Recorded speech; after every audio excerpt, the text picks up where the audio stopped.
Hey, my name is Ralph and I'm with Flexfilm. If you're shopping for window film and you feel overwhelmed about all the choices you have to make because you want to know which one slows heat down the most, I'm going to help you. I have a heat box and I have a heat sheet, and it's sensitive to heat.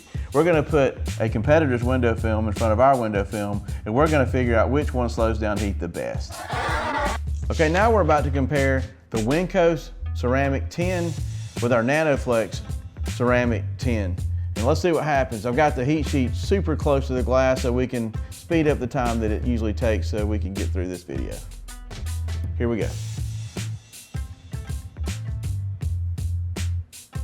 These are both top shelf films, and so we're gonna see how long it takes for us, okay? I think we got some action. There you go, folks.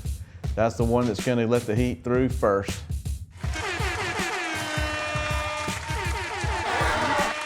Wow, if you want performance like that, just give us a call or visit our website, www.flexfilmplus.com.